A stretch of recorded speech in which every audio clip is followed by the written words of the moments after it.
Nobody at Bravo Medical Station could explain the photograph. It had been pinned above locker 73 for almost 2 years, a sun-bleached, creased rectangle of photographic paper showing a woman standing in front of a jet so black it seemed to consume the light around it. The jet had no visible markings, no tail number, no unit insignia, just the raw geometry of a machine built for one purpose. The woman in the photo wore no flight suit. She stood in blue scrubs, hands in her pockets, squinting into the horizon as though she expected something to come out of it. She didn't look heroic, she didn't look dangerous. She looked like she was waiting for a bus. The locker belonged to Petty Officer First Class Marlo Voss. The nurses called her Voss. The doctors called her Voss. The orderlies who worked the overnight rotation sometimes called her Ghost, because she had a habit of appearing in rooms a full second before anyone heard the door open. She was 34 years old, 5 feet 5, with close-cropped brown hair that she kept tucked behind her ears, and eyes that catalogued every room she walked into with an efficiency that had nothing to do with nursing. She smiled infrequently, she spoke in complete sentences or not at all. She never, under any circumstances, discussed the photograph. It was Sergeant Dales who first made the joke. He was a trauma surgeon with the kind of confidence that comes from never having been seriously wrong about anything he could measure. He had seen the photograph on his 3rd day at the station and made up his mind about it inside of 10 seconds. He told the joke in the break room in front of 6 people over bad coffee at 200 hours. He said the jet was probably a stock photo from a calendar. He said women like Voss didn't end up in cockpits. He said they ended up in corridors, which was fine because corridors needed tending too. He laughed at his own joke with the comfort of a man who had never once considered that the people in his audience might know something he didn't. Voss was not in the break room when he said it. She was in Bay 4, redressing a burn wound with the kind of methodical care that borders on meditation. She didn't hear the joke, but the words traveled as words in small stations always do, and by 600 she had heard a version of them. She finished her shift. She washed her hands. She walked past locker 73, paused for exactly 1 second, and then continued out the door into the steel-gray light of a morning that smelled like diesel and coming rain. Nobody followed her, nobody thought to. That was the first mistake, there would be others. The second mistake happened 3 weeks later, on a Thursday, during the kind of afternoon that tricks you with its quietness. A cargo flight had come in from the Eastern Corridor. Nobody thought much of it. Cargo flights came and went like weather, unremarkable until they weren't. This one carried 2 pallets of medical supplies, and in the aft jump seat a man named Warrant Officer T. Jun Ri. He was from a unit whose designation appeared on no public document. He wore standard-issue boots and a jacket with the patches removed. He carried a sealed manila envelope in his left hand, and he held it the way a man holds something he has been told, very specifically, not to lose. He walked into the station, identified himself at the desk, and asked, in a voice that suggested the question was a formality rather than an inquiry, whether Petty Officer First Class Marlo Voss was on shift. The desk officer, a young specialist named Grubb, blinked. He said Voss didn't come on until 1800. He asked if there was a message. Ri said there was not. He sat in a plastic chair near the entrance and waited. He did not read. He did not use his phone. He sat with his hands on his knees and his eyes on the door for 4 hours and 11 minutes. And when the door opened at 1804 and Marlo Voss walked in still pulling her jacket zipper up, Ri stood immediately. Voss looked at him for 2 seconds. Something passed across her face, not surprise and not quite recognition, but something between them, like the feeling of a word you know but cannot pronounce. She said quietly, "How bad?" Ri said, "The kind that doesn't get discussed here." She nodded. She told the desk officer she needed to reschedule her intake rounds. The desk officer started to protest. They were short-staffed. They were always short-staffed. But something in the way Voss turned away from him stopped the protest before it became words. She walked with Ri to the far end of the corridor, and they stood near the supply room door and spoke for 11 minutes. During those 11 minutes, 2 nurses who passed through the corridor both later reported that they could not hear a single word of what was being said, despite the corridor being otherwise silent. Dales was among those who noticed. He was coming off a 4-hour procedure and his scrubs were stained in the particular way that demands a hot shower and a cold drink, and he paused at the end of the corridor and watched Voss and Ri with the same look he gave imaging results he hadn't expected. Curious, slightly annoyed, unwilling to admit confusion. He asked the desk officer who the visitor was. Grubb said he didn't know. Dales asked what unit. Grubb said the patch slots were empty. Dales made the sound of a man filing something away for later. He continued to his quarters. Later that night, he would tell 2 of the other surgeons about the interaction, and the 3 of them would arrive at the same comfortable conclusion, probably a personal matter, probably a relative, probably nothing. They were wrong about all three. Marlo Voss had not always been a nurse. This was the thing the photograph knew and nobody at Bravo Station thought to ask about. The records that might have explained it were stored in a system that required a clearance level 3 tiers above anything that station possessed. What existed in her accessible file was clean, simple, and told a story that was technically true in every detail and comprehensively misleading in its totality. It said she had completed her nursing certification through the Navy's enlisted medical program. It said she had served 2 tours in support roles. It said she had commendations for patient care under adverse conditions. All of that was real. What it did not say was that before the nursing certification, before the support roles, before the commendations, Marlo Voss had spent 6 years flying a platform that the official record described only as test and evaluation assets, classified. What it did not say was that she had logged 412 hours in conditions that would have killed most pilots through a combination of hypoxia, disorientation, and the kind of fear that compounds on itself until it becomes something chemical. What it did not say was that she had once guided a crippled aircraft over a coastline using nothing but manual hydraulic pressure and a compass she had borrowed from a survival kit, and that she had landed that aircraft on a strip that was 40 meters shorter than minimum specifications, and that the aircraft had stopped with 17 meters to spare, and that she had climbed out and sat on the wing for 40 minutes before anyone reached her. She had not cried, she had not shaken visibly. She had, by all accounts, looked out at the horizon with those cataloging eyes and said, to no one in particular, the crosswind was late. The unit she flew for had a name that was never spoken in meetings and was referenced in documents only by a 4-character alphanumeric code. Her call sign in that unit had been Wren, a name given to her not for the bird's delicacy but for the bird's range.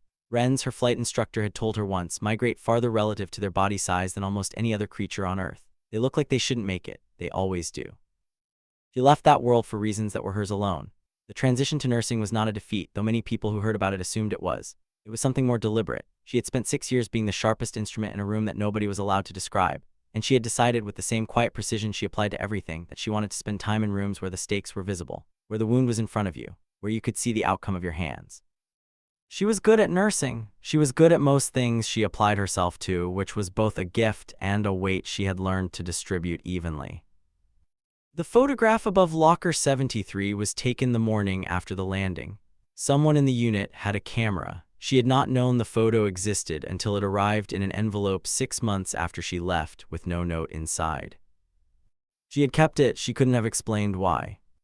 The call came in on a Friday, and Friday at Bravo Station had a particular quality, a loosening, a slight drop in institutional vigilance. That meant the 3 people who heard the initial transmission on the main comms board all processed it with a half-second delay they would not have had on a Tuesday.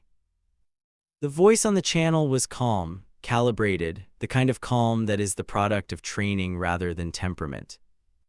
Bravo Medical, this is Spear 3-1. We have a situation developing at Grid November 7, requesting immediate coordination, medical standby, and a pause that was 1 beat too long to be technical, whoever you have on station with experience in high-altitude asset recovery. The comms officer, a petty officer named Driscoll, reached for the acknowledgement key by reflex. She pressed it. She said, Spear 3-1, Bravo Medical copies. Stand by for and then stop, because she had just registered the last part of the transmission and it didn't match anything in the standard request matrix. High-altitude asset recovery was not a medical function. It was not a phrase that appeared in the station's operational vocabulary at all. She asked her supervisor, Lieutenant Ferris, who read the request twice and went to find the station commander, who was a man named Commander Breton who had been in theater for 11 months and who had, over those 11 months, developed the ability to distinguish between calls that were unusual and calls that were significant. He read the transmission. He looked up. He said, Get me Voss. Driscoll blinked. She said, Sir, Voss is a... I know what Voss is, Breton said. Get her. The order moved through the station in the way that anomalous orders do, faster than normal orders, carried by curiosity as much as urgency. It reached the medication room where Voss was inventorying IV bags with the focused attention she gave to everything small. The corpsman who delivered it, a young man named Trells, was slightly out of breath. He said the commander wanted her in the comms room immediately. Voss set down the clipboard. She asked, What channel? Trells said he didn't know. Voss walked out of the medication room without her clipboard and moved through the station at a pace that was not quite running and not quite walking, something purposeful and intermediate that cleared the corridor ahead of her without her raising her voice. She pushed through the comms room door and Breton stepped aside without being asked. She sat in front of the board. She keyed the channel. She said, Spear 3-1, this is Bravo Medical, say nature of recovery.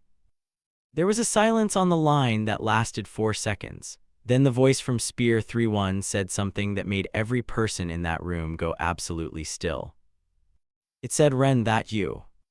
The silence in the comms room lasted longer than it should have. Commander Breton was watching Voss the way you watch a seismic reading, not expecting the earthquake, but recognizing with some animal part of your brain that the numbers are wrong in an important way. Driscoll had her hand frozen above her keyboard.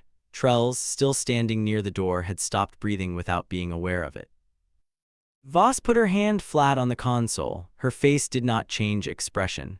Her voice, when she answered, was level in the way that only comes from having practiced level for years. She said, Spear 3-1, confirm your primary. Who am I talking to? A crackle, then Volkov, but you know the voice. She did. The voice on the other end of the channel belonged to a man named Alexei Volkov, which was not his real name but was the name he had used in the unit for so long that most people had forgotten it was a call sign. She had not seen him in 4 years. She had not expected to see him again in any medium. She said, what is the situation at November 7? He said, one of ours went down, unusual circumstances. The frame is intact, but we have a pilot situation and we have a secondary payload that cannot be left on site. We need exfil, we need medical support, and we need someone who can communicate with the recovery team without a 12-step briefing on what the asset is. Breton leaned in, he said quietly to Voss, asset meaning personnel or equipment. She held up one finger. Into the channel she said, pilot status. Volkov said, alive, coherent, but she's been on site for 9 hours in cold conditions and she's had a hypoxic event. She needs your eyes on her before we move her. Voss said, understood, ETA to November 7 on ground transport. Breton said, 40 minutes by helo. Voss relayed it. Volkov said, you're coming. She said, is that a question or request? He didn't answer immediately. When he did, his voice had shifted almost imperceptibly, a frequency below operational, something closer to personal. He said, it's a request. You're the only one here who's been through a high-altitude hypoxic event and knows what to ask. She said, copy, 30 minutes to wheels up. She stood, she turned to Breton. For a moment they looked at each other and something was communicated between them that neither would have been able to fully articulate, a mutual recalibration, a revision of assumptions, a quiet and professional acknowledgement that the version of Marlowe Voss that Breton had believed he understood was incomplete. He said, I'll authorize the helo. She said, bring Trells, he's steady.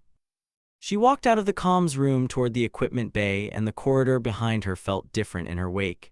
Dales was coming the other direction. He stopped when she passed. She didn't acknowledge him. He watched her go with an expression that was, for the first time, something other than dismissive. He couldn't have named exactly what replaced it, but it was the beginning of something. The helicopter lifted from Bravo Station into a sky the color of old iron. Voss sat in the jump seat opposite Trells with a medical kit between her knees and her eyes on the window. The rotor noise made conversation difficult, which suited her. She had spent the 12 minutes between leaving the comms room and boarding the helo in a state of focused preparation that looked, from the outside, like stillness, running through protocols, sequencing variables, letting muscle memory conduct its own inventory. Trells watched her from across the cabin. He was 23 years old and had been a corpsman for 2 years, and he had in those 2 years formed the opinion that Voss was competent in a way that was slightly intimidating and largely unknowable. He had never tried to form a theory about the photograph. He had simply accepted it as part of the background, the way you accept a landmark. They are permanent, not requiring explanation. Sitting across from her now, watching her run her fingers along the edge of the medical kit without looking at it, he thought for the first time about what the photograph might mean. He thought about the jet. He thought about the flat prairie scrub of her expression in the image and the identical quality of that expression now, and he had a sudden clear understanding that these were not 2 separate periods of a woman's life but the same continuous thing, expressed through different instruments. The pilot, a chief petty officer named Aguilin, called back, 20 minutes out, weather at November 7 is clear but cold, wind from the northwest at 12. Voss said, any comms from Spear 3-1 since we left? Aguilin said, negative, they've gone quiet. Voss absorbed this. Quiet meant one of 2 things: either the situation had stabilized and they were conserving signal, or the situation had developed and they were too occupied for channel maintenance. She said, keep trying on alternates. She turned back to the window. Below them, the landscape was moving past in long strip panels, the particular kind of terrain that provides no comfort, only scale. She had flown over landscapes like this many times. From altitude in the platform she used to fly, terrain like this became abstract, pure geometry, pure problem. Up close on the ground, it became something else, something that required a different kind of attention. She thought about the downed pilot. Hypoxic event, 9 hours on site, cold exposure. She ran the clinical sequence in her head: temperature management, neurological assessment, respiratory monitoring. She thought about what it felt like to come out of hypoxia, the gray gauze of it, the way the edges of consciousness came back before the center did, like a photograph developing in reverse. She had been through it once. Once was enough to know what the woman at November 7 was navigating. The hello banked slightly. Through the window, Voss could see the approach of a terrain feature, a long ridge running east-west, the kind that catches weather and turns it. On the far side of it, somewhere in the flat between the ridge and the tree line, was the site. Trell said, "You've done this before, this kind of call." It wasn't quite a question. She turned from the window. She looked at him with those flat, cataloging eyes and said, "The medical part, yes." He waited to see if more was coming. She said, "The other part, also yes." And then she turned back to the window, and the ridge came up beneath them, and on the other side of it the site appeared, a dark shape in the gray-brown of the terrain, surrounded by 4 figures in full tactical gear who had arranged themselves in a perimeter that, even from altitude, had the taut geometry of people who were not relaxed. Agelin said, "I have the site coming in." Voss closed her eyes for 2 seconds. When she opened them, something had settled in her face, the last of whatever divided attention remained. She was fully present now in the specific way that only certain people in certain kinds of moments learn to be. She said, "Trells, stay with the kid until I assess." He said, "Copy." The ground came up beneath them, the hello touched down. The wind hit first, a dry, cutting northwest wind that arrived before the rotor wash had finished its business with the grass around the landing site. Voss stepped out and oriented herself in under 3 seconds. Downed aircraft to the north, 3 operators maintaining perimeter, 1 kneeling by a figure on the ground, portable shelter positioned against the wind, 2 vehicles at the far edge of the site with their engines running. The figure kneeling by the pilot stood as Voss approached. He was tall, dressed in gear that had the worn quality of things used for real purposes repeatedly, and when he turned she recognized Volkov before she reached him, the same broad economic face, the same quality of attention that he directed at everything, as though everything was a variable requiring assessment. He said, "She's conscious, keeps trying to give us a status report." Voss said, "That's good." He said, "She's been doing it for 3 hours." Voss said, "That's also good." She dropped to her knees beside the pilot. The downed pilot was a woman approximately 10 years younger than Voss. She was wrapped in a thermal blanket, and her face had the washed-out quality of someone who had spent time at altitude without enough oxygen, a certain flatness of color, a particular quality of effort to the eyes. She was looking at Voss with clear, tracking eyes, which was the most important thing. Voss said, "I'm a medical officer. Can you tell me your name?" The pilot said her name was Lieutenant Kaida Norris. Voss said, "Do you know where you are?" Norris said she did not know exactly, but that she had been down since approximately 700, and that she had hypoxic symptoms beginning at approximately 12,000 feet, and that she had managed the descent manually, and that the aircraft was intact and that the payload was secured. She said all of this in a sequence that had clearly been rehearsed during the 3 hours she had been lying on the ground, as though maintaining the ability to deliver it was a way of maintaining herself. Voss said, "The aircraft is handled, the payload is handled, you don't need to report to me. Can you tell me if you have pain anywhere?" Norris blinked. The sudden permission not to report seemed to catch her off guard. She said, "Left shoulder, harness impact." Voss moved her hands to the left shoulder area. She worked quickly, professionally, in the focused way that was simply her baseline. Volkov stood behind her. He had not moved since she arrived. The operators on the perimeter had not looked away from their sectors. At one point during the assessment, Norris looked up at Voss and said, "Are you the one they called Ren?" Voss's hands continued moving. She said, "Who told you that?" Norris said, "Volkov on the way down. He said if the worst happens, try to hold on until Ren gets here. He said Ren knows what it's like." The wind moved through the grass around them. Voss completed the shoulder assessment. She said quietly, not in a clinical register, "Yeah, I know what it's like." Norris closed her eyes briefly. When she opened them, some of the effort had gone out of them. The effort of holding, of reporting, of maintaining. Something had been given permission to rest. It was, Voss thought, the most fundamental thing medicine ever did, not the procedures, not the protocols, but the moment when a person understood that someone else had taken the weight, just briefly, just enough. She sat back, she looked at Volkov, she said, "She's stable, we can move her in 20. He nodded, he said, "Good to have you back in the field, Ren." She said, "I'm not back, I'm passing through." He almost smiled, he turned back to the perimeter. The flight back was quieter than the flight out, but quiet in the way that has texture, a silence that carries the residue of what has happened rather than the anticipation of what might. Norris was stabilized on the stretcher, an IV running, her breathing regular and her color returning in small increments, like the sky after a front moves through. Trells monitored her vitals with steady attention. Voss sat against the bulkhead and watched the window again, but differently now. The iron sky had softened to something closer to pewter. The light was changing. Agelin's voice came through the headset. "Bravo Medical, 45 minutes out."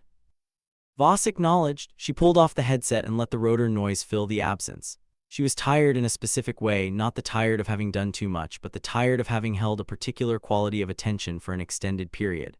The kind of tired that confirms you were actually present. She recognized it from another life. It was not an unpleasant feeling. Norris's eyes opened. She looked at the ceiling of the hello for a moment, then turned her head toward Voss. She said, "How long were you in the program?" Voss said, "Long enough."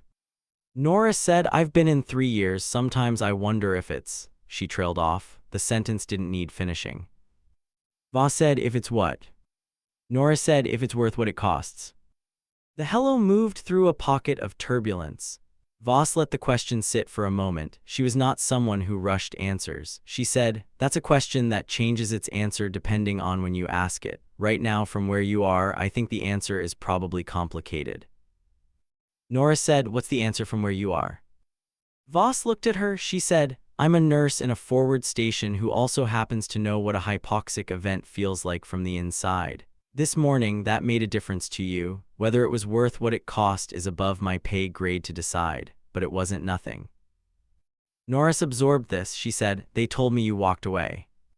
Voss said, "I did." Norris said, "They made it sound like a loss." Voss said, "For them it probably was." Something shifted in Norris's expression, a recalibration that was visible even in her diminished state. She said, "I want to know what it's like on the other side of it." Voss said, "Ask me when you're not hypoxic." The faintest possible thing that could be called a smile crossed Norris's face. She closed her eyes again. Her breathing settled into the comfortable rhythm of someone genuinely resting, not fighting for rest. Trells looked up from the vital monitor. He and Voss held eye contact for a moment. He said nothing. He returned to the monitor. The pewter sky deepened. Below, the landscape began to shift, the long barren stretches giving way to the visible order of a base perimeter, roads, structures, light. Civilization, which was a relative term in this context, but which meant a bed, a mess hall, a dry place to stand. Voss thought about Locker 73. She thought about the photograph and the specific quality of its light, and the way she had looked in it, not aware of the camera, not performing anything, just standing in front of something extraordinary and treating it like the ordinary furniture of her life. She thought about Dale's in the break room at 200 and the 6 people around the table, and the way the joke had traveled down the corridor and arrived in Bay 4 where she was redressing a burn wound. She was not angry about it.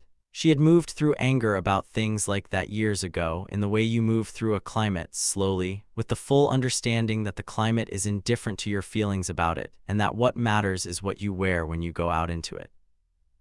What she was, she thought, was patient, profoundly, constitutionally patient. Things revealed themselves on their own schedule. She had never needed to explain the photograph because the photograph was not the point. The point was the landing, the 17 meters, the crosswind that was late. The hello began its descent. The landing pad lights came up below them, clean and precise in the failing light. The story that moved through Bravo Station that evening had the quality of all good stories. It changed slightly with each telling, but its essential shape remained. A special operations team, a downed aircraft, a call on an unfamiliar channel, and at the center of it, requested by name in a voice that clearly knew the name from somewhere significant, Petty Officer First Class Marlo Voss.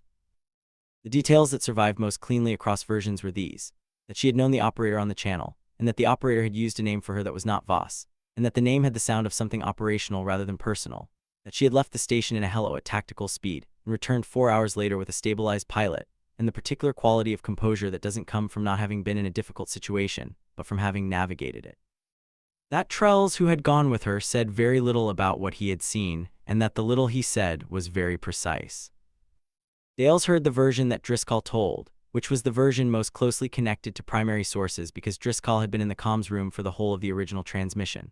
Driscoll was a careful, honest narrator. She said that when the voice on the channel used the name Wren, Voss had not flinched, and that the absence of flinching was itself informative because it meant the name was familiar rather than surprising. She said that Breton, who had been in theater for 11 months and had the bearing of a man who was not easily reordered, had deferred to Voss in the comms room in a way that was functional rather than courtesy, the deference of someone operating below their expertise level to someone operating within theirs.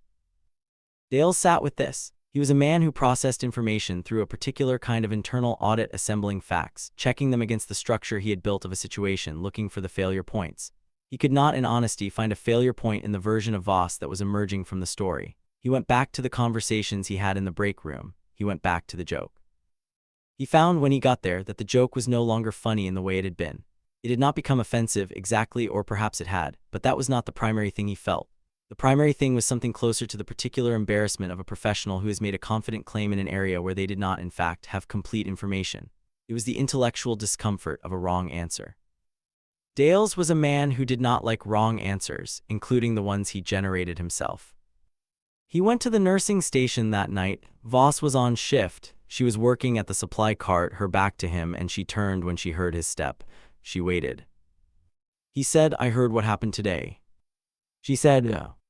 He said, "The pilot is stable." She said, "Norris is doing well. We'll monitor overnight." He said, "Good." A pause in which both of them recognized that the substance of the conversation had not yet been reached. He said, "I said something a few weeks ago in the break room. I should tell you that I..." She said, "You don't have to." He said, "I think I do. I made an assumption." She looked at him with those flat, precise eyes. She said, "Most people do. It's not a particularly unusual feature of the situation." He said, "That doesn't make it right." She said, "No, it doesn't." She picked up the supply cart and moved it 2 feet to the left. She said without looking at him, "The photograph is real, if that's what you're wondering. The jet is real. It wasn't a calendar."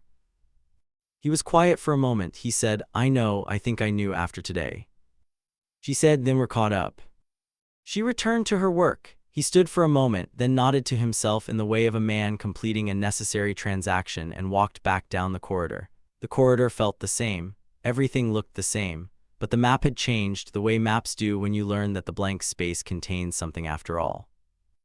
Lieutenant Kaida Norris spent 2 nights in the medical station before she was cleared for transfer.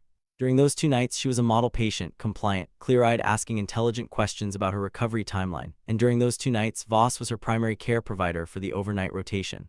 They did not speak at length.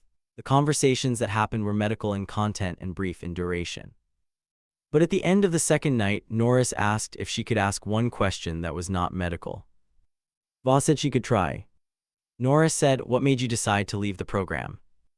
Voss was charting at the desk near the bed. She did not stop charting. She said, "I wanted to see the faces." Norris said, "What faces?" Voss said, "In the aircraft, everything is abstracted. Distance, altitude, systems. The outcomes of what you do are real, but they happen somewhere else to people you never see. I wanted to be in the room where the outcome happens." Norris was quiet for a moment. She said, "Do you miss it?" Voss completed the entry she was working on. She set down the stylus. She said, "I miss the sky. I don't miss the abstraction." Norris said, "That's a very honest answer." Voss said, "It's the only kind I know how to give." Norris said, "Volkov said that about you. He said you were the most honest person in the unit. He said it wasn't comfortable." The faintest suggestion of something warm moved across Voss's face. She picked up the stylus again. She said, "That sounds right." Norris said, "Can I tell you something?" Voss said, "Go ahead." Norris said, "When he said your name on the way down, when I was still in the aircraft and things were going wrong and he was on the channel with me telling me to hold on, he said, 'Wren knows what it's like and Wren will be there.' And I didn't know who Wren was, but the way he said it."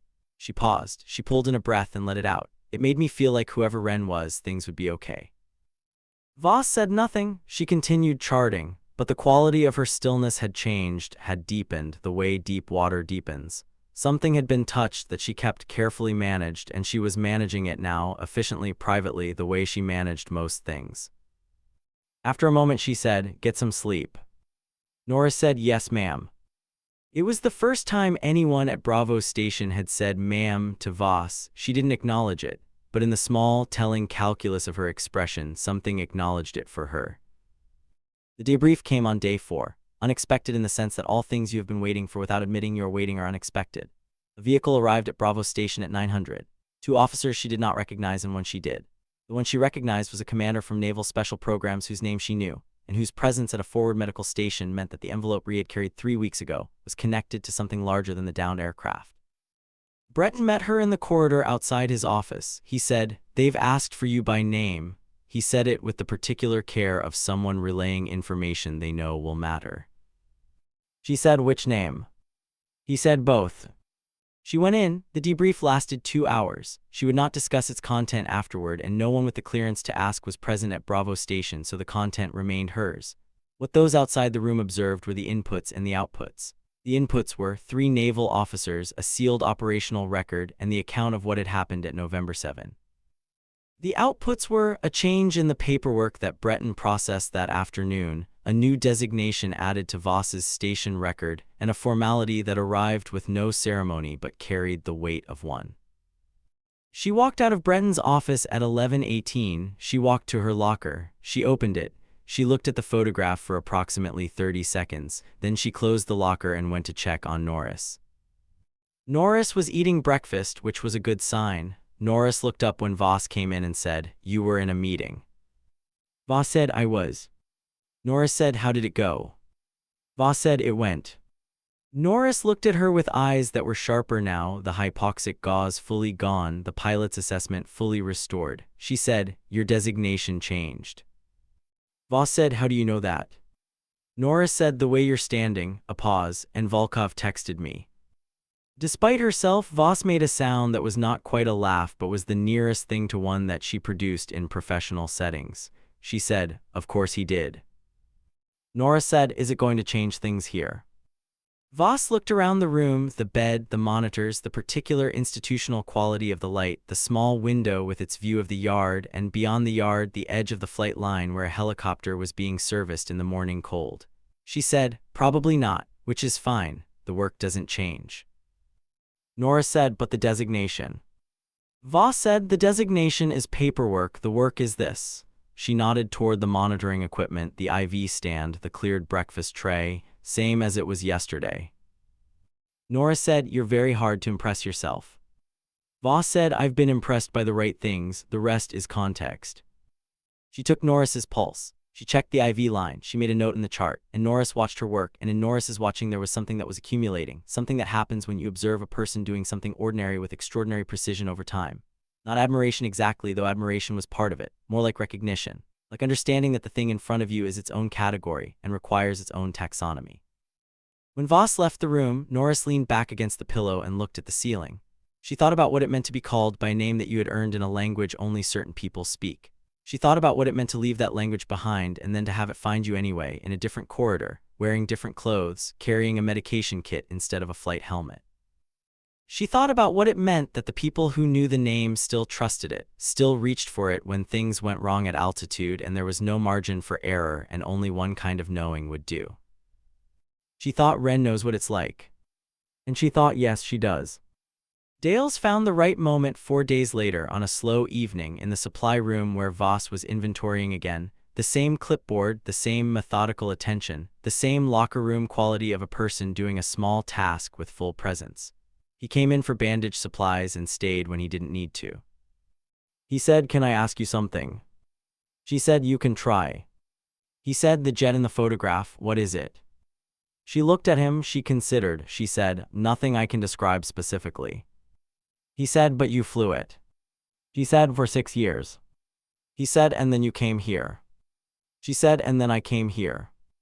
He said, "Why?" She set the clipboard down. She turned to face him fully, the way she did not often do in professional settings, a deliberate orientation that meant the answer was going to cost something and she had decided to give it anyway. She said, "I was good at the other thing, very good, good enough that the work felt clean. And clean work is seductive because it feels like integrity, but it isn't always. Sometimes it's just distance. I needed to close the distance." He was quiet. He said, "That's not a small thing to give up." She said, no, but it's not a tragedy either. People think it has to be a tragedy. It was just a choice. He said, the people in that comms room when the transmission came in, they looked at you differently after. She said, I know. He said, I looked at you differently after. She said, I know that too. He said carefully, the joke I made, it wasn't about you specifically, or I told myself it wasn't, but it was the kind of joke that only works if you're willing to assume things you don't know. She said, yes. He said, I'm a good surgeon, I try to be a good doctor, I'm not always. He stopped. He started again, I'm not always a good observer. She picked up the clipboard, she said, you're being one now. He stayed with that, he said, is that enough? She said, it's a start. She made a notation, she said, Norris asked me last night if I ever missed flying, I told her I missed the sky. He said, that's not the same thing.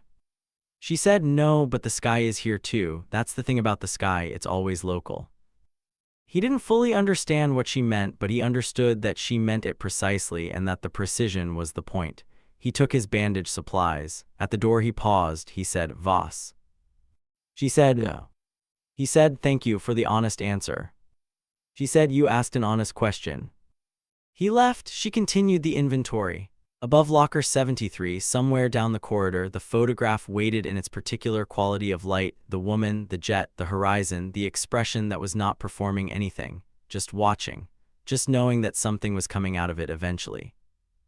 Word arrived from outside the station on a Tuesday, which was not a day that typically generated significant news.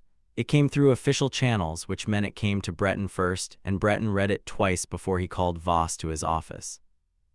She came in and stood without sitting, which was her default posture in his office and which he had learned to read not as disrespect but as readiness. He said, you've been formally cited in the November 7 after-action report, by name, both names. She said, whose report? He said, Spear 3-1's, Volkov's unit.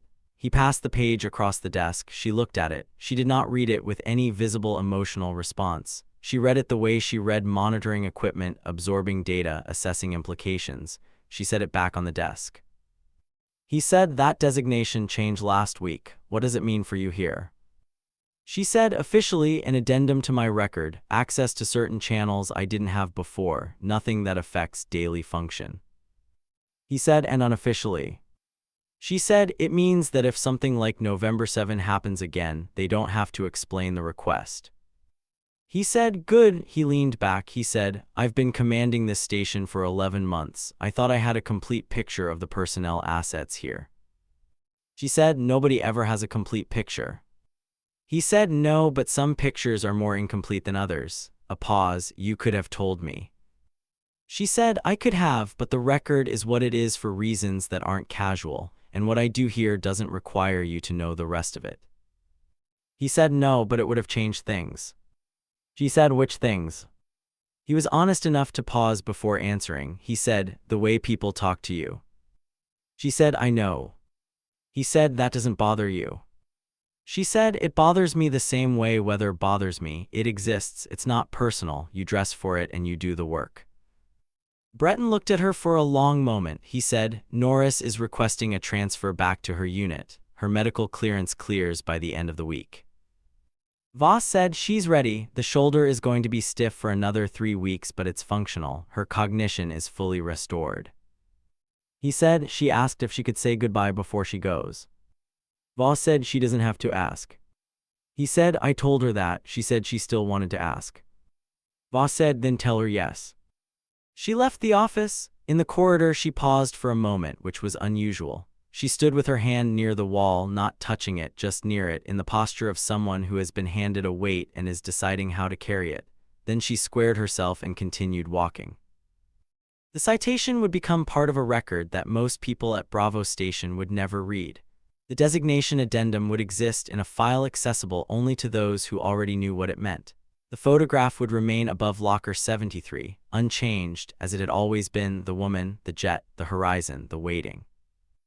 But something had changed in the corridor, something in the texture of how people moved through the same air as Marlowe Voss. Not deference, not exactly, something earlier than deference, the recognition that precedes it. Norris's last morning at Bravo Station had the slow quality of departure days. the packing of small items, the final institutional meals that taste specifically of finality, the looking around at a space you know you will not see again, trying to fix it in memory and finding that memory is already moving on. She was dressed in her transfer clothes, bagged by the door, sitting on the edge of the bed when Voss came in for the final check. The check was brief: shoulder range of motion, neuro baseline, vital confirmation. Norris answered every question with the crisp precision of a pilot who has been back in their own mind for long enough to trust it again. When it was done, Voss made the notation and set the chart on the bed. Norris said, "Can I tell you something before I go?" Voss said, "You've been asking that question in some form every day." Norris said, "I have things to say." Voss said, "Go ahead." Norris said, "I'm going to tell people about you, about Ren, not classified things, I know the lines, but the shape of it. That there's someone at Bravo Station who used to fly things we can't describe and who chose to come here and who was the difference in a 9-hour cold exposure survival. I'm going to tell people that." Voss said, "People at your level already know more than that." Norris said, "The pilots do, not everyone." A pause. Norris said, "You were patient with me in the helicopter and here, you let me ask questions I maybe shouldn't have asked, and you answered them honestly instead of clinically." Voss said, "Clinical honesty and personal honesty aren't always the same thing." Norris said, "No, and you knew when to use which one." She stood, she picked up her bag, she said, "I want to be that someday. I want to be the person that someone gets told to hold on until." Voss said, "You're going to be." Norris said, "How do you know?" Voss said, "Because you came out of a 9-hour cold event on the ground with a hypoxic incident in your log, and the first thing you asked me was whether the payload was secured." Norris said, "It was secured before I lost altitude." Voss said, "I know, that's the point." They looked at each other across the room with the particular quality of understanding that occasionally develops between two people who have been through a crisis together, not friendship, not exactly, but something with weight. The understanding of what each other is made of at the level that only difficulty reveals. Norris said, "When I'm a commander somewhere, I'm going to tell my people about Ren. I'm not going to say your real name, but I'm going to tell them the shape of the thing. That someone can know 2 languages, the one up there and the one down here, and that knowing both is what makes the difference." Voss said, "That's generous of you." Norris said, "It's true." Voss picked up the chart. She said, "Your vehicle is in 20 minutes. Do you have everything?" Norris said, "Yes." Voss said, "Then I'll walk you out." They went through the station together, and the corridor arranged itself around them the way corridors do when the people walking through them have a quality of intention. Other staff stepping aside not because they were asked to, but because something in the composition of the moment communicated that this was a passage worth allowing space for. At the door, Norris turned one last time. She said, "Thank you for holding what you hold." Voss said, "Safe flight." Norris nodded. She walked to the vehicle. The door closed. The engine turned. And Voss stood in the doorway of Bravo Medical Station in the specific gray light of a morning that had decided not to commit to weather, and watched the vehicle until it turned at the far end of the road and was gone. Then she went back inside. She went back to work. What happened over the following weeks at Bravo Station was not dramatic in its shape. There were no announcements. There were no formal changes to anything that was visible to someone looking from outside. The shift schedule was the same. The supply inventory happened on the same rotation. The overnight core was the same underpaid, overextended collection of people doing necessary work in insufficient light. But the texture changed, the texture of how people occupied the same space as Marlowe Voss. It began with small things. Grubb at the desk, who had previously communicated with Voss in the register of someone managing a minor logistical asset, began to precede his communications with a pause, the pause of someone checking their information before they delivered it, making sure it was worth the floor's attention. Trells, who had gone to November 7 with her and returned with more than he had taken, positioned himself differently on shared shifts, closer to her operational radius, learning the patterns of her attention the way a junior pilot learns the patterns of a lead. Driscoll in the comms room began routing certain unusual transmissions directly to Voss instead of up the standard chain, on the private calculus that Voss would know what to do with them faster. Dale's changed most visibly because he had the furthest to travel. He was a man whose confidence came from competence, and competence was genuinely what he had in abundance. He was, on any honest assessment, an extraordinary surgeon. What he had lacked was the humility that lives adjacent to competence, the understanding that the map of any room you occupy is always larger than the portion you can see. He was working on it. It showed in the particular way he asked questions now, in the slightly longer pause before he formed conclusions. Voss noticed all of this in the way she noticed everything peripherally precisely, without making it the center of her attention because that was not where her attention belonged. Her attention belonged on the patient in front of her, the IV line, the vital sign, the small crucial details of keeping people intact. That was the work, everything else was context. One evening, near the end of a shift, Breton found her in the break room, a rare event because Voss did not typically use the break room in the way that generated social interaction. She was making coffee. He poured his own and stood a respectful distance away. He said, "I received a request this week from a unit asking if you were available for a consultation." She said, "What kind of consultation?" He said, "The kind that goes through channels I didn't know I had access to." She said, "What did you tell them?" He said, "I told them you were a valuable medical asset and that any request for your time would need to account for operational continuity." She looked at him, she said, "That's surprisingly diplomatic." He said, "I've been here 11 months, I've learned things." She said, "Did you tell them anything else?" He said, "I told them you were the best nurse in my station and that I wasn't giving up a good nurse for a consultation." He paused. "I also told them that if they needed the other thing, they should go through official channels and expect to negotiate." She said, "The other thing." He said, "I don't know what to call it precisely. The November 7 thing, the Wren thing, the thing that makes Volkov's unit ask for someone by call sign instead of rank." She said, "You can call it experience." He said, "That seems insufficient." She said, "Most accurate things do." She took her coffee. She went back to the floor. Through the break room window, the flight line was visible in the evening light, the parked helicopters, the support vehicles, and above them the sky in its daily transition from the blue of operational hours to the deep violet of the space between. A sky that was always local and always the same sky and always, if you knew how to read it, slightly different from the day before. Ree came back on a Wednesday with a different envelope. This one he delivered to Breton, not to Voss, but the name on the inside documents was hers, both of them. Breton read it in his office with the door closed, and then he went to find her, and he found her in Bay 3 doing a wound assessment on a lance corporal who had managed to introduce himself to a piece of equipment at speed. He waited in the doorway until she was done. She came out, pulled off her gloves, and looked at his expression. She said, "How bad?" He said, "It's not bad, it's significant." She said, "What is it?" He said, "A formal citation for the November 7 action from 2 levels above my pay grade, and a request, not an order, a request for a consult rotation at a facility whose name I'm not going to say in the corridor." She was still, she said, "A rotation." He said, 6 weeks, your choice. They were specific about the choice part. She said, "What would it involve?"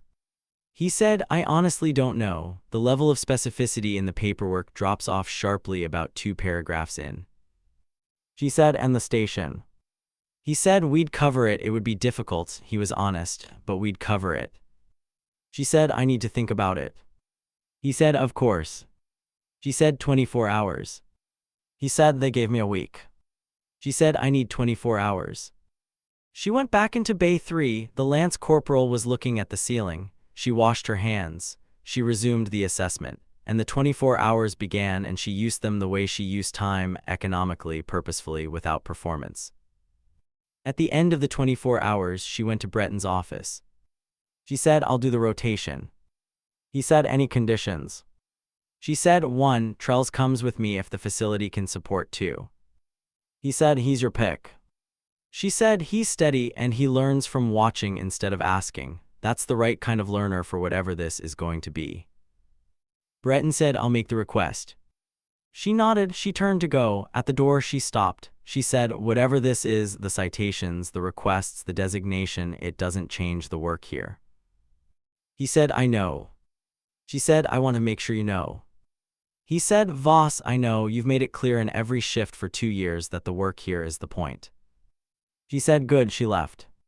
He sat in his office with the citation and the request in front of him on the desk, and he thought about what it meant to have someone like Marlowe Voss at a forward medical station, what it meant for the station to have been, without knowing it, more than it appeared.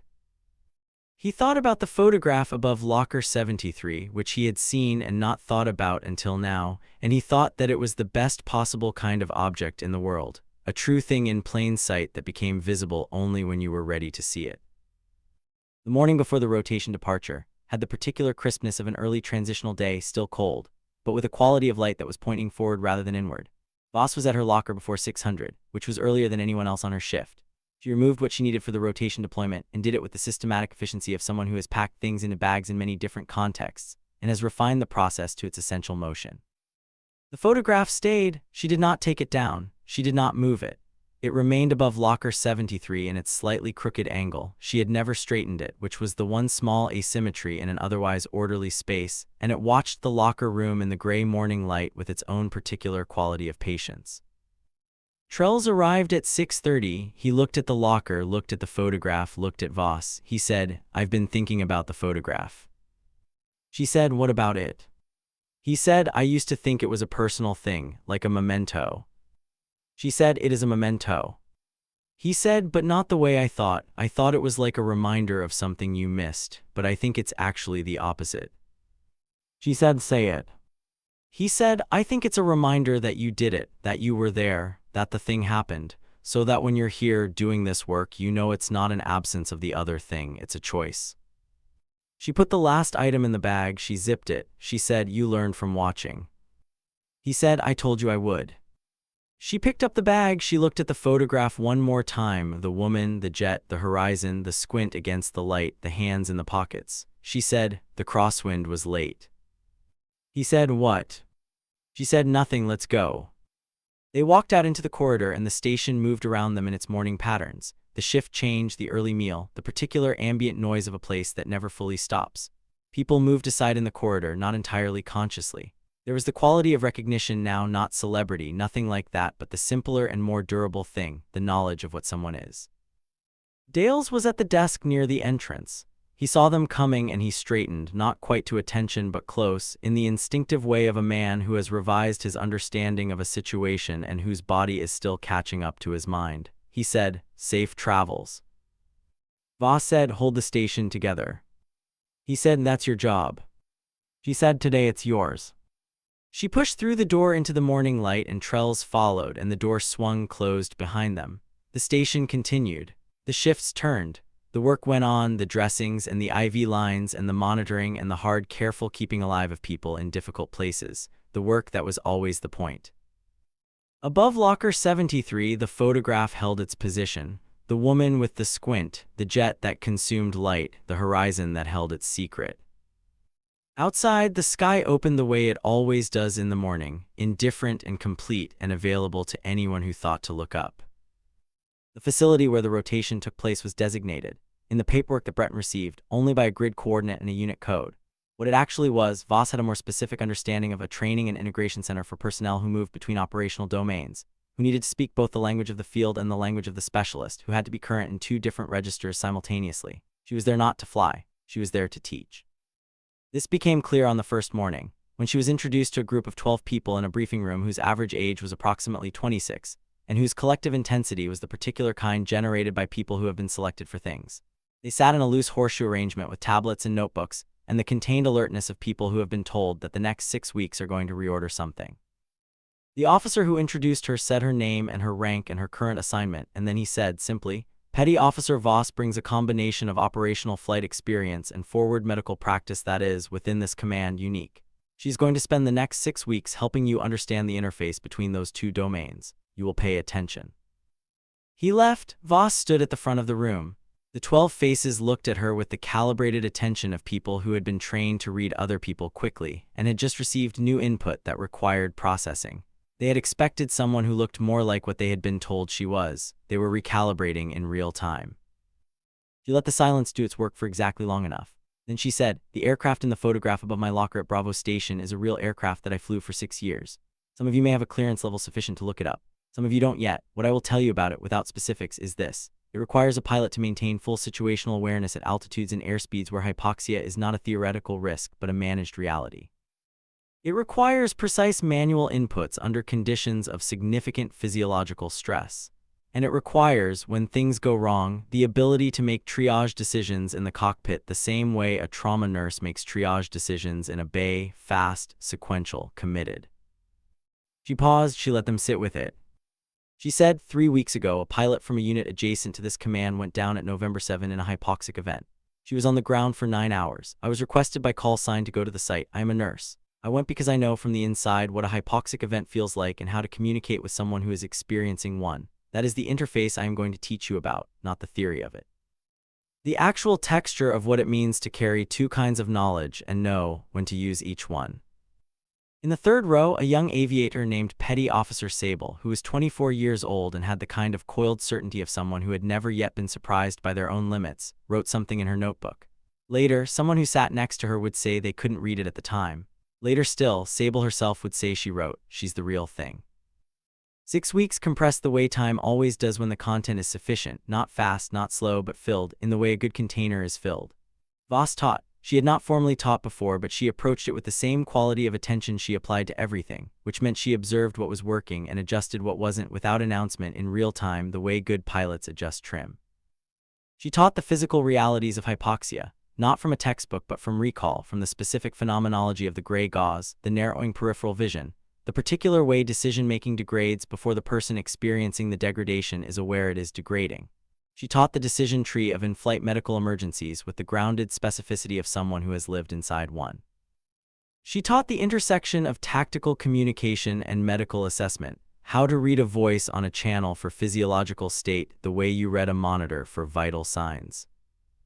Trells, who had come with her as requested, ran the practical components. He was good in front of the group in a way that surprised even him, calm, specific, capable of translating the clinical into the operational without losing precision in either direction. At the end of the 4th week, Sable stayed after a session. She waited until the room had emptied. She said, "I want to ask you something personal." Voss said, "Ask." Sable said, "Why did you stop flying?" Not the official answer, the real one. Voss said, "I gave the real answer to someone else once. It didn't get shorter with repetition." Sable said, "I'll take the long version." Voss looked at her. She said, "In the aircraft I was very good and very alone with my very goodness. I made decisions that had consequences I could calculate but couldn't witness. Over time, I began to feel the gap between the calculation and the witness. The gap was eating something I couldn't afford to lose." Sable said, "What was it eating?" Voss said, "The belief that the work connects to something human." Sable was quiet for a moment. She said, "And nursing closes the gap." Voss said, "Nursing is the gap. You're standing in it all the time. The distance between what is wrong and what you can do about it is exactly the length of your hands." Sable said, "That sounds like it would be harder." Voss said, "It is harder, but it's harder in a way that makes things real. The other kind of hard is—" She stopped. She looked for the word. She said, "Isolated, technically pure and humanly isolated. Not everyone finds that insufficient. For me, it became insufficient." Sable wrote something. She looked up. She said, "I think I'm the kind of person who might find it sufficient, at least for now." Voss said, "Then fly, be very good at it, and leave room to be wrong about whether it's sufficient. That's the thing I didn't leave enough room for." Sable nodded. She left. Voss stayed in the empty briefing room for a few minutes, standing at the front looking at the horseshoe of chairs. She thought, this is also a form of the work. This is also the room where the outcome happens. She turned off the light. She went to prepare the next day's session. The last day of the rotation ended not with ceremony but with the quiet of concluded work. The 12 people who had spent 6 weeks in the briefing room on the practical courses in the simulation bays had the look of people who had been significantly reorganized, not transformed, not replaced, but added to in a way that would become apparent over time and in context rather than immediately. This was the nature of real teaching, which does not produce visible results in the short run and is therefore often undervalued by those who measure in the short run. Voss and Trells were processed out of the facility with the standard departure procedures. Paperwork, equipment return, the particular administrative choreography of institutional exit. At the gate, the officer who had introduced Voss on the first morning was waiting. He said nothing significant. He shook her hand. He looked at her for a moment in the way of someone confirming an assessment, finding it correct and being satisfied. Then he nodded and returned inside. On the transport back to Bravo Station, Trells said, "I've been thinking about what comes next." She said, "What conclusions have you reached?" He said, "That I want to be better at more things." She said, "That's a good conclusion." He said, "I've been putting in for advanced trauma certification. It's been on my list for 2 years and I've kept deprioritizing it." She said, "What changed?" He said, "Watching you, the way you hold 2 things at once and use both of them." She said, "You already do that." He said, not as well. She said, that's why they invented certification. He said, you're not going to give me the speech about how I'm already good. She said, you don't need that speech, you need the certification. He laughed a real laugh, the kind that means something landed true. He said, yeah, okay. The transport moved through late afternoon light, the particular amber of a day that has done its work and is preparing to hand off to the evening. The sky through the window was clear, with a long horizontal streak of cloud near the horizon that caught the light in an orange that edged toward red. Voss watched it. She thought about 6 weeks of mornings in a briefing room. She thought about Sable's notebook. She thought about Norris on the stretcher in the hello, the effort in her eyes, the decision to give that effort permission to rest. She thought about the Lance Corporal with the equipment injury in the break room at 200 and the joke that wasn't about her specifically, and about Dales at the station saying safe travels with his body, a fraction straighter than it used to be. She thought about the photograph. She thought about the morning after the landing, the person with the camera, the image developing somewhere in a darkroom she had never seen, the envelope arriving 6 months later with no note. Someone had wanted her to have it. Someone had known somehow that she would need to be reminded of the things she had done, in the place that wasn't in the record, on the strip that was too short, with the crosswind that arrived late. The sky through the window deepened. The streak of cloud caught more red. And Voss held the image of it the way she held most things, with precision, with patience, with the full understanding that everything in her field of vision was temporary and everything she had done with her hands would outlast the moment of doing it. This was the truth about certain kinds of people. The record of what they carry does not fit on a form. The range of what they can do is larger than what they have been asked to demonstrate. They live in the gap between what is visible and what is real, and they do not ask for the gap to be closed. They simply continue in it methodically, with their hands and their training and their knowledge of what the crosswind feels like when it's late. The transport landed. They collected their gear. Bravo Station came into view in the dusk, the yard, the flight line, the particular institutional quality of a place that does necessary work in the dark. She was home, which was a word she used carefully and meant precisely. Bravo Station had continued, as stations do, without her. The shifts turning, the supply inventories cycling, the small daily urgencies of keeping people alive in difficult places. It had not gone unmissed, what she had taken with her for 6 weeks. This was something nobody said aloud, but that was present in the particular quality of relief that moved through the overnight shift when they saw her walk in on the first morning back. She noticed, she did not acknowledge it. She went to her locker, spun the combination, opened the door. The photograph was exactly as she'd left it, the crooked angle unchanged, the light on the paper unchanged, the woman and the jet and the horizon unchanged. She changed into her scrubs, she pulled her hair back. She picked up the shift report from the handover board and read it with the concentrated attention of someone for whom there is no such thing as a routine task, only tasks performed with variable levels of care. Grubb said, good to have you back, petty officer. She said, what's the status on Bay 2? He told her. She went to Bay 2. The work began again, continuous and specific and necessary, and it felt, as it always did, in the way that things you have chosen feel when you return to them, exactly right. Dales found her later that morning between rounds. He said, how was it? She said, useful. He said, for them or for you? She said, both. That's how teaching works when it's working. He said, I've been thinking about what you told me, about why you left the program. She said, the part about distance. He said, yeah. He was quiet for a moment. He said, I think I've been managing distance in surgery too, professional distance. The kind that's supposed to be healthy, but I'm not sure it always is. She said, distance is a tool like anything. It becomes a problem when it's not a choice anymore. He said, how do you know when it's no longer a choice? She said, when you can't close it even when you need to. He absorbed this. He said, I'm going to be thinking about that for a while. She said, good. She moved to the next room. He watched her go. He had, over the past weeks in her absence, been doing the kind of thinking that happens when someone who has reorganized your understanding of a situation is no longer present to observe. You sit with the new version of things without the distraction of confirming it in real time, and it either holds or it doesn't. His version had held. More than held, it had extended. He had found himself applying the recalibration to other things. To the way he read patients, to the way he talked to juniors, to the space he left in his conclusions for what he didn't know yet. This was the specific way that Marlowe Voss changed people, not by announcement, not by instruction, but by demonstrating a quality of presence that, once seen clearly, made the absence of it visible everywhere else. It was the kind of influence that didn't expire because it had reorganized something structural rather than just behavioral. He went back to his own work. The station continued. The sky outside moved through its daily arc from iron to pewter to clear to darkening blue. The photograph waited above locker 73 in its permanent quiet. The acknowledgement came 6 weeks after the rotation ended, in the form most appropriate to the culture, not a ceremony but a record change. The kind that arrives in an official envelope and is processed through Breton's office and delivered to the relevant person with the minimum viable transaction of institutional recognition. A document, a handshake, a notation. But something about this one was different. The envelope that arrived for Marlowe Voss contained, in addition to the record amendment and the formal citation language, a handwritten note. The note was from Norris, written on paper that had the look of something torn from a private journal and then reconsidered and sent anyway. Norris wrote, "I am in a new assignment with a new unit. On the first day, someone asked me who had made the biggest impression on my career. I told them about the 12-word transmission that saved my life. Bravo Medical, this is Spear 3-1. And then Ren, that you, and I told them what happened next. I told them about the woman who knew 2 languages and chose to live in the one that kept people closer to what they were protecting. I told them I wanted to be half that. I told them I was working on it."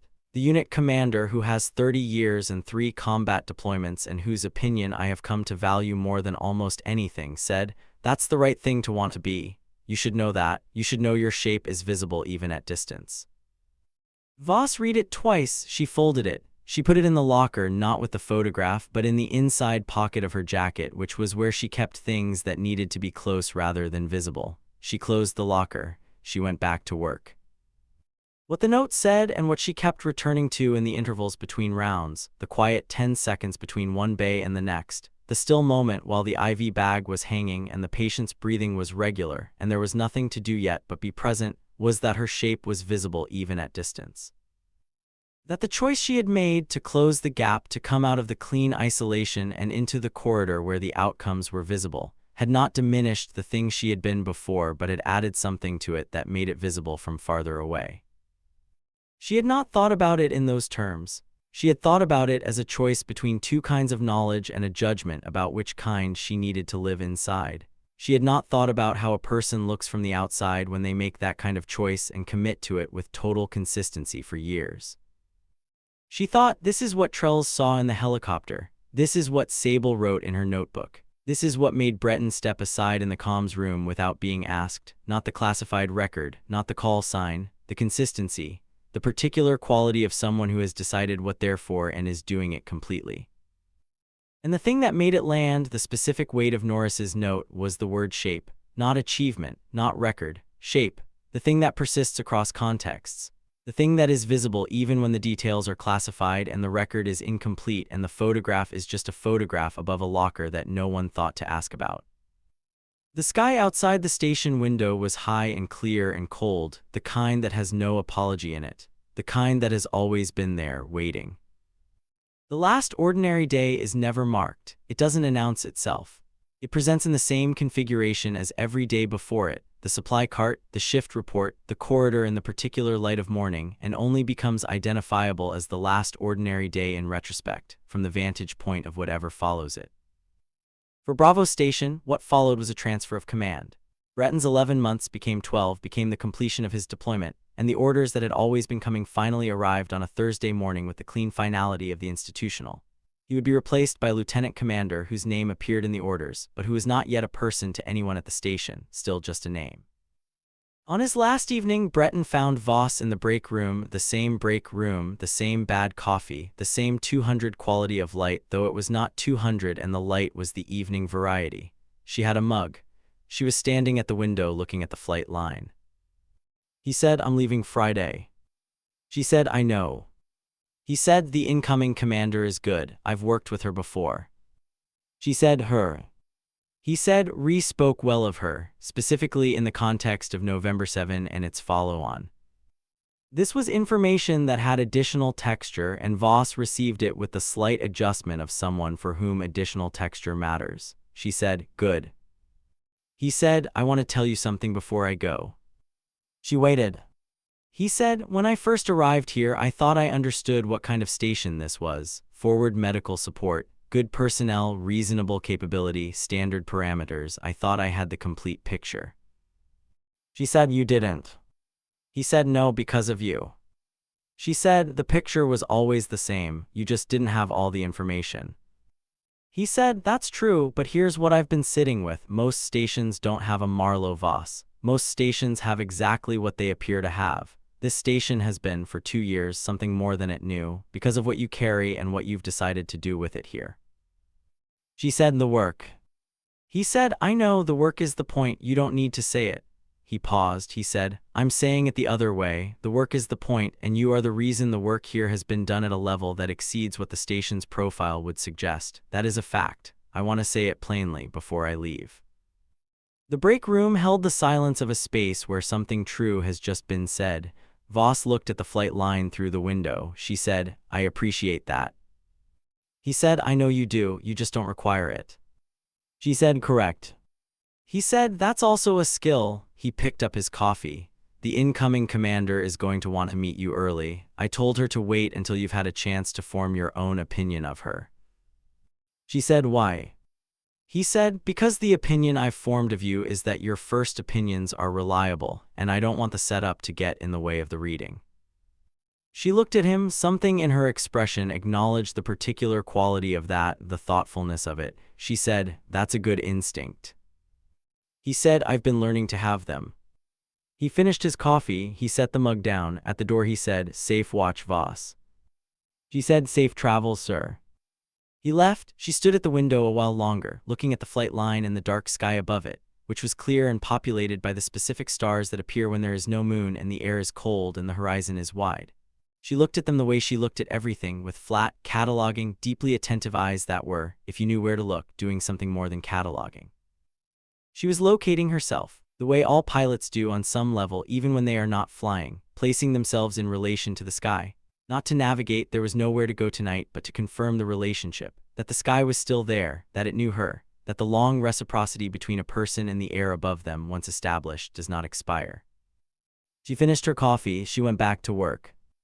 The incoming station commander arrived on a Monday with the specific efficiency of someone who has moved between assignments many times and has developed the practice of making sense of a new environment quickly without imposing premature conclusions on it. Her name was Commander Priya Vasudevan. She was 41, with deployment history across 3 theaters and a quality of settled competence that manifested not as confidence in the conventional sense, but as the absence of wasted motion. She knew what she was about.